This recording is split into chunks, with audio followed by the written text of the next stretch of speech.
हमने शहर को दी एक नई पहचान, हम हैं सिंघानिया बिल्डकॉन।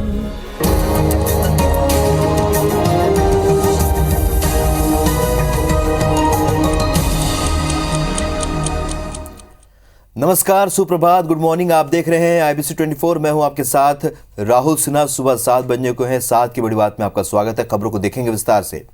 पंजाब में आज मंत्रिमंडल का गठन होगा और इस दौरान पंजाब के राज्यपाल बनवारी लाल पुरोहित पंजाब कैबिनेट में शामिल होने वाले मंत्रियों को शपथ दिलाएंगे, जबकि कैबिनेट की पहली बैठक भी आज दोपहर 12:30 बजे होगी। वहीं पंजाब में आज 10 कैबिनेट मंत्री शपथ लेंगे।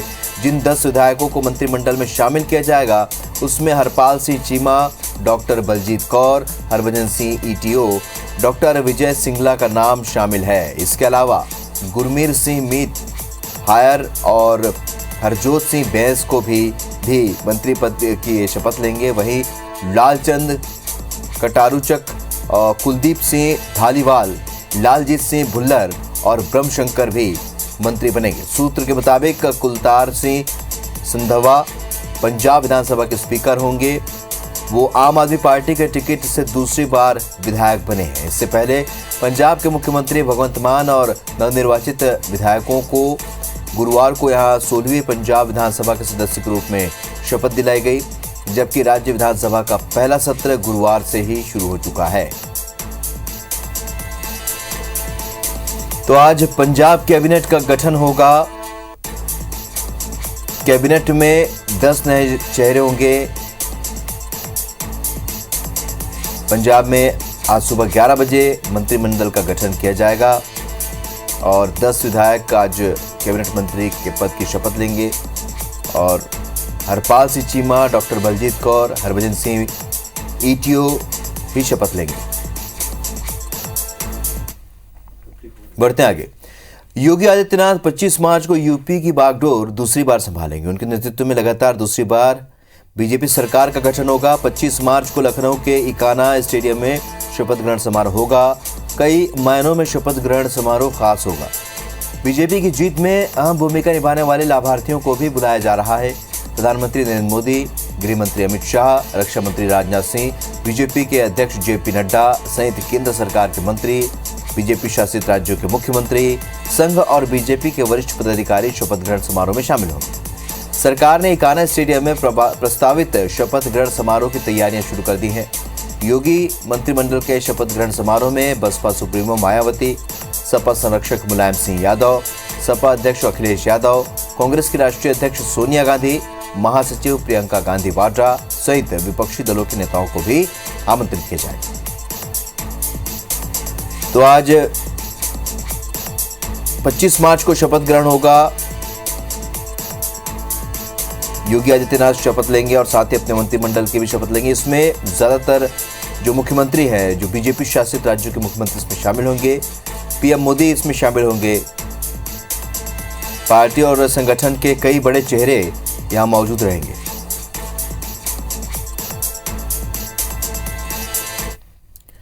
चुनावी हार के बाद कांग्रेस आला कमान में लगातार हलचल जारी है। पार्टी के नाराज नेताओं ने मुखर होकर एक बार फिर आवाज उठानी शुरू कर दी है। इसी बीच अब G23 के नेताओं में से एक सीनियर नेता गुलाम नबी आजाद ने पार्टी अध्यक्ष सोनिया गांधी से मुलाकात की।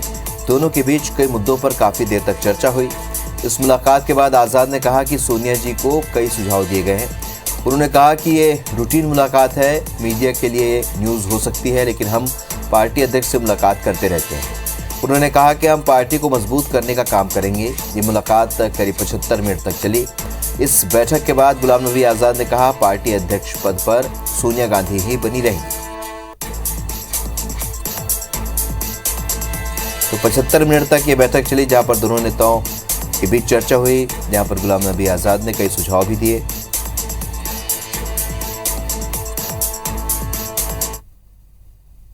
जो भी डिस्कशन था, किस तरह से आने वाले जो इलेक्शन है विधानसभा के, उसकी कैसी तैयारी की जाए। कहीं नेशनल कोई पार्टी है, किसी जगह रीजनल पार्टी है, किस तरह से कांग्रेस संगठन को मजबूत किया जाए और उन चुनौतियों का और उन पॉलिटिकल पार्टीज़ का मुकाबला किया जाए, यही डिस्कशन था। इसके अलावा जापान के प्रधानमंत्री फूमियो किशिदा आज 2 दिवसीय यात्रा पर भारत आ रहे हैं, जहां वो प्रधानमंत्री नरेंद्र मोदी के साथ 14वीं भारत जापान शिखर बैठक में हिस्सा लेंगे। विदेश मंत्रालय की ओर से इस दौरे की जानकारी साझा की गई है। बता दें कि प्रधानमंत्री नरेंद्र मोदी के निमंत्रण पर जापान के प्रधानमंत्री का ये आधिकारिक दौरा है। इस शिखर बैठक में दोनों पक्षों को द्विपक्षीय संबंधों के विविध आयामों की समीक्षा करने और इससे आगे बढ़ाने के रास्तों पर विचार करने का मौका मिलेगा। उन्होंने कहा कि बैठक के दौरान दोनों नेता साझा हितों से जुड़े क्षेत्रीय और अंतर्राष्ट्रीय विषयों पर विचारों का आदान प्रदान करेंगे। तो 2 दिवसीय दौरे पर आज रहेंगे। पीएम मोदी के साथ भारत जापान शिखर बैठक पर चर्चा होगी। तो जापान के प्रधानमंत्री का ये दौरा काफी अहम माना जा रहा है। विदेश मंत्रालय की ओर से जानकारी साझा की गई है। बता दें कि प्रधानमंत्री मोदी के निमंत्रण पर जापान के प्रधानमंत्री का ये आधिकारिक दौरा है और इस शिखर बैठक में दोनों पक्षों को द्विपक्षीय संबंधों के विविध आयामों की समीक्षा करने और इससे आगे बढ़ाने के रास्तों पर विचार करने का मौका मिलेगा।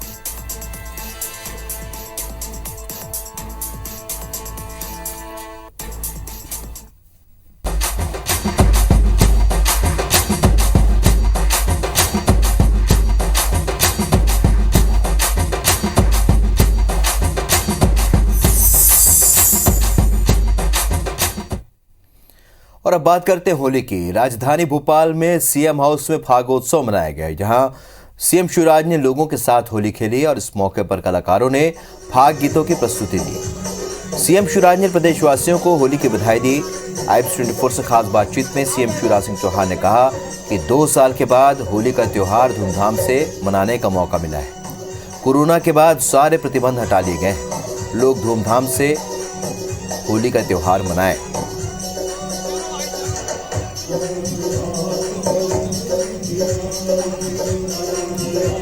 तो फाग उत्सव मनाया गया। आप तस्वीरें देख रहे हैं किस तरीके से कल मुख्यमंत्री शिवराज सिंह चौहान ने निवास में फाग उत्सव मनाया, लोगों से मुलाकात की, शुभकामनाएं दी।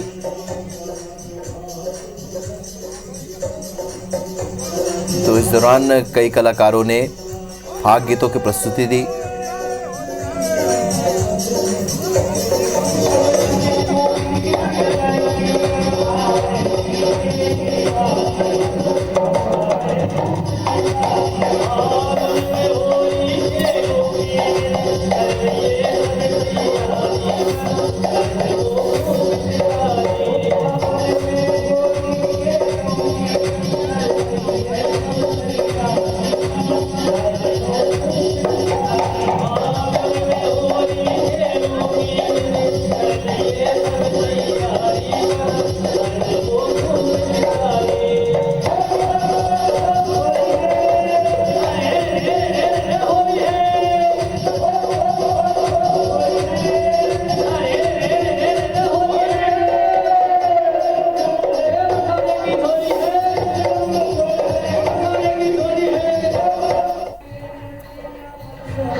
2 साल के बाद सर होली की बात। आज 2 साल के बाद पूरी मस्ती में होली मना रहे हैं हम। प्रधानमंत्री जी के नेतृत्व में पूरा देश उत्साह से भरा हुआ है और अपने मध्य प्रदेश में भी चारों तरफ उत्साह का वातावरण है। सबको होली की बहुत बहुत शुभकामनाएं। होली के रंगों में डूब जाएं, उत्साह से भर जाएं और प्रधानमंत्री श्रीमान नरेंद्र मोदी जी के नेतृत्व में आत्मनिर्भर भारत बनाने के लक्ष्य को पूरा करने में अपना योगदान दें। सबको होली की बहुत बहुत बधाइयां, शुभकामनाएं। प्रदेश उत्साह से सरोबार होली है। सरकार ने भी खूब सौगातें दी है, तो आइए होली खेलते हैं, फाग गाते हैं, नाचते हैं और आनंद मनाते हैं। अनलॉक हुई है होली इस बार और 2 साल के बाद जो है सभी प्रतिबंध हटा लिए गए हैं। धूमधाम से सारे प्रतिबंध हटाए गए हैं सर इस बार। अभी सारे प्रतिबंध कोविड नियंत्रण में। तो ये मुख्यमंत्री निवास में होली का त्योहार है और देख सकते हैं कि धूमधाम से होली यहाँ पर मनाई जा रही है। कैमरामैन अमरीश के साथ सुधीर टटोतिया, IBC 24 भोपाल। इधर छत्तीसगढ़ के मुख्यमंत्री भूपेश बघेल ने भी अपने भिलाई 3 स्थित निवास में आम जनता और कांग्रेस कार्यकर्ताओं के साथ होली मनाई और उन सभी को रंग गुलाल लगाकर होली की शुभकामनाएं दी। साथ ही नगाड़ा बजाते हुए फाग गीत भी गाया। उनके निवास में राधा कृष्ण फाग गीत महोत्सव समिति ने डंडा नृत्य भी पेश किया। मुख्यमंत्री भूपेश बघेल के निवास पर उद्योग मंत्री कवासी लखमा, विधायक अरुण वोरा समेत कई बड़े नेता, कांग्रेस के नेता और कार्यकर्ता मौजूद रहे। सभी ने रंग लगाकर मुख्यमंत्री को बधाई दी।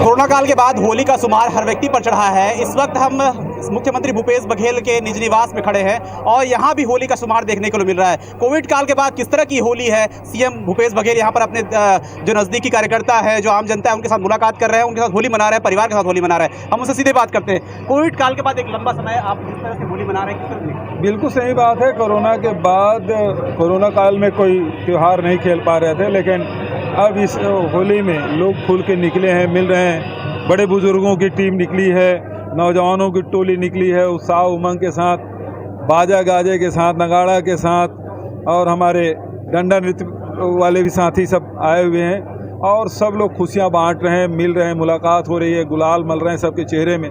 रंगों और का त्यौहार और खुशियों का त्यौहार, सब मिठाई भी खा रहे हैं, खुशियां भी बांट रहे हैं। खूब बधाई, शुभकामनाएं। लगातार जिस तरह से देख रहे हैं हम, यहाँ पर जो है बेलोदी की टीम आई हुई है, फाग महोत्सव की टीम आई हुई है और लगातार फाग महोत्सव का आयोजन यहाँ पर हो रहा है, नगाड़े बज रहे हैं, मुख्यमंत्री स्वयं यहाँ पर पहुँचे हुए हैं। जिस तरह से देख रहे हैं कि जिस तरह से राजनीतिक माहौल होता है, उसके बाद अचानक से इस भाईचारे के माहौल में जो रंगों का पर्व है, उस पर्व में मुख्यमंत्री सबको बधाई दे रहे हैं। किस तरह से आप इस लोगों को बधाई दे रहे हैं, किस तरह से अपील करते हैं कि होली सुखमय रूप से मनाएं?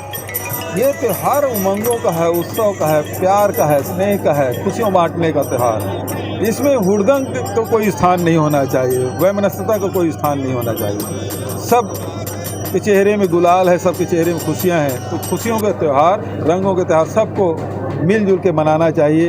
ये त्यौहार चाहे बच्चे हों, बूढ़े हों, महिलाओं की टोली निकली है, युवक और युवतियों की टोली निकली है, बड़े बुजुर्ग सब निकले हैं, सब मिल रहे हैं, बड़े बुजुर्गों से आशीर्वाद ले रहे हैं। तो ये बहुत मेल मिलाप का त्यौहार, खुशियों का त्यौहार। एक खास बात भी है सीएम साहब, जिस तरह से गोबर से पेंट बन रहा है, उस तरह से गोठानों में अब गुलाल भी बन रहे हैं, जो फूलों के या फिर अन्य रंगों से सब्जियों के गुलाल बन रहे हैं। किस तरह से एक नया ट्रेंड आया है छत्तीसगढ़ में, इस तरह के जो स्वच्छता समूह हैं उन पहले फूलों से बनाते थे, रंग तैयार करते थे, अभी टेसू के खूब जंगलों में हैं अब, लेकिन वो परंपराएं विलुप्त हो गई थी।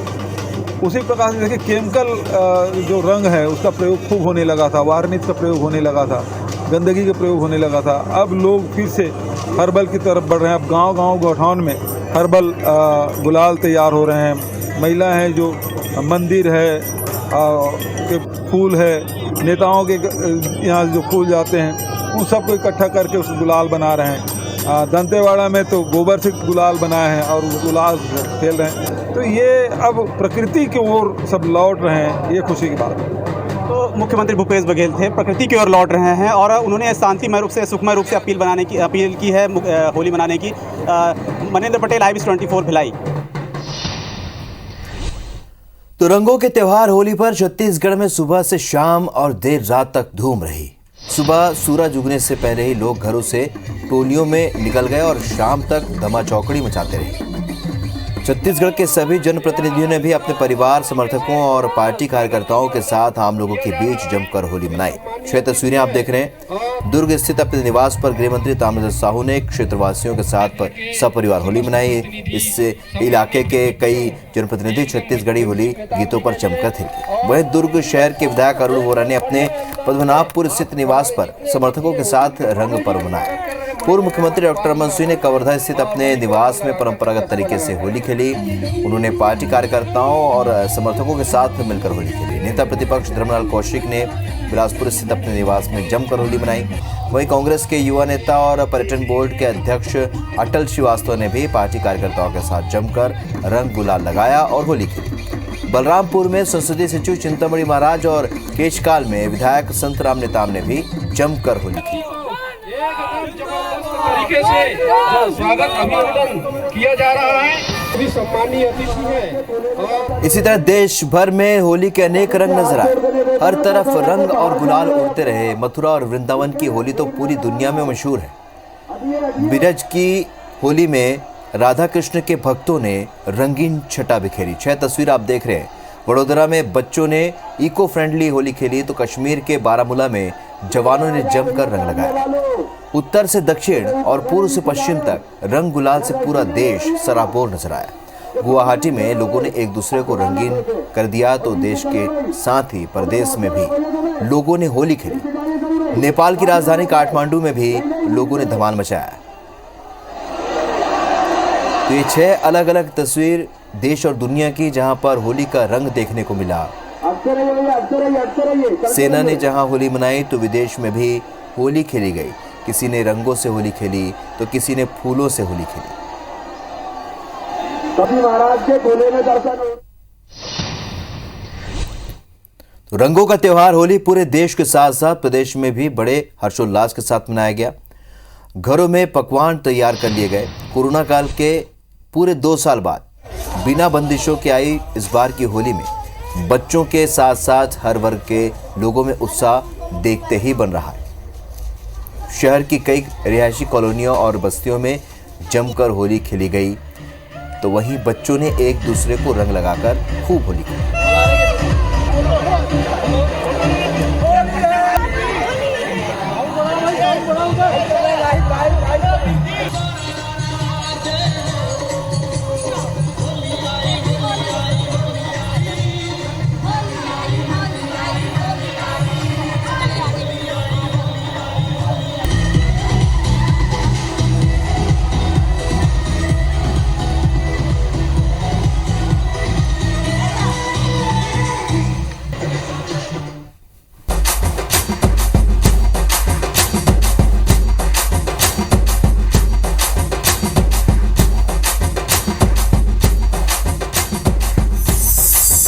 भिंड के कनावर गांव में डीजे बजाने के विवाद में एक व्यक्ति की गोली मारकर हत्या कर दी गई जबकि दूसरा व्यक्ति गोली लगने से घायल हो गया। गांव के सरपंच के पति पर अपने साथियों के साथ मिलकर वारदात को अंजाम देने का आरोप लगा है। होली के दिन रामू सिंह भदौरिया के घर पर डीजे बज रहा था और लोग होली के रंग में डूबे हुए थे। रामू के घर के सामने रहने वाले सरपंच के पति रंजीत सिंह ने डीजे बजाने का विरोध किया। इस पर दोनों पक्षों में विवाद हुआ। इसके बाद रंजीत का गुस्सा इतना बढ़ा कि उसने अपने साथियों के साथ मिलकर रामू और उसके परिवार वालों पर गोली चलानी शुरू कर दी। गोलीबारी में लोकेंद्र सिंह भदौरिया और रामू सिंह भदौरिया को गोली लग गई, जिसमें लोकेंद्र की मौके पर ही मौत हो गई जबकि रामू सिंह घायल हो गया। और वारदात के बाद पहुंची पुलिस ने रामू को तुरंत अस्पताल में भर्ती कराया। मृतक के शव को पोस्टमार्टम के लिए भेज दिया गया। घटना के बाद से आरोपी फरार है। सरपंच और पूर्व सरपंच में पास में ही घर हैं और डीजे बजाने के ऊपर से विवाद हुआ, ऐसी जानकारी मिली है। पुलिस सभी आरोपियों को पकड़ रही है और जल्दी ही गिरफ्तार करेगी। पुलिस की कड़ी सुरक्षा व्यवस्था के बीच रायपुर में 4 चाकूबाजी की घटनाएं सामने आई है। गुड़ियारी के लक्ष्मण नगर इलाके में हुई चाकूबाजी में 2 लोग घायल हो गए, लेकिन वारदात के बाद आरोपी पुलिस गिरफ्त से बाहर है। मिली जानकारी के मुताबिक इलाके में दबदबा बनाने के लिए बदमाश गुड्डू चीरा गैंग के बदमाश चाकू लहराकर इलाके में दहशत फैला रहे थे और इसी दौरान 4 युवक कमलेश साहू और देवनाथ साहू होली खेलकर पैदल अपने घर जा रहे थे। तभी शातिर आरोपी मनोज साहू, नंदू यादव उर्फ बुढ़ऊ और राहुल मानिकपुरी दोनों युवकों से बहस करने लगे और तभी मनोज साहू नाम के आरोपी ने दोनों युवकों के पेट समेत निचले हिस्से में चाकू से वार कर दिया। उसके बाद फरार हो गए। मौके पर पहुंची पुलिस ने दोनों घायलों को मेकाहारा अस्पताल पहुंचाया, जहां दोनों की हालत स्थिर बताई जा रही है। फिलहाल गुड़ियारी थाना पुलिस ने मामला दर्ज कर फरार आरोपियों की तलाश शुरू कर दी है। उसका यहाँ का चोट लगा था तो ना डॉक्टर आने जा रहा था, तो उसको ना वहाँ पर ने रोक के लोग जो मैं बताया त्रिमूर्ति चौक पास, वहाँ पर तीनों को ही रोक के ना उसको चाकू मारे। यहाँ पर पेट पे मारे, यहाँ पर पेट पे नाभि के नीचे 2 लोग घायल हुए। नहीं, वो आपस वही होली में आपस में बहसबाजी होने के बाद ये। इधर रायपुर के कोतवाली इलाके में होली त्योहार के दौरान बड़ा हादसा होने से टल गया। पुलिस ने शहर में होली के हुड़दंग के दौरान आपसी विवाद के चलते युवक पर पिस्तौल तानने वाले को समय रहते दबोच लिया। बताया जा रहा है कि कंकाली पारा इलाके में आरोपी पीयूष मिश्रा का कुछ युवकों से आपसी रंजिश के चलते विवाद हुआ और इसी बीच आरोपी पीयूष मिश्रा ने युवक पर अपने पास रखी पिस्टल तान दी। इसके बाद एक राहगीर ने इलाके में मौजूद पुलिस को हो रहे विवाद की जानकारी दी, जिसके बाद मौके पर पहुंची पुलिस ने आरोपी को दबोचा, लेकिन आरोपी ने पुलिस को आता देख अपनी अवैध पिस्तौल पास की नाली में फेंक दी। लेकिन पुलिस ने पतासाजी कर आरोपी पीयूष मिश्रा से पिस्तौल निकलवाकर जब्त की। गिरफ्तार आरोपी पीयूष मिश्रा पुरानी बस्ती थाना इलाके का निगरानी शुदा बदमाश है और इस पर हत्या के प्रयास समेत कई संगीन धाराओं के तहत मामले दर्ज हैं।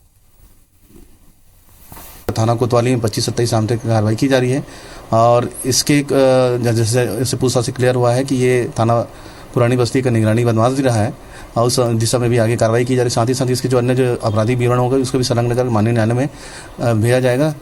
आगे की कार्रवाई की जा रही है। तो सुबह 7 बजे की खबरों में फिलहाल इतने, लेकिन ताज़ा अपडेट के लिए आप बने रहिए IBC 24 के साथ। नमस्कार।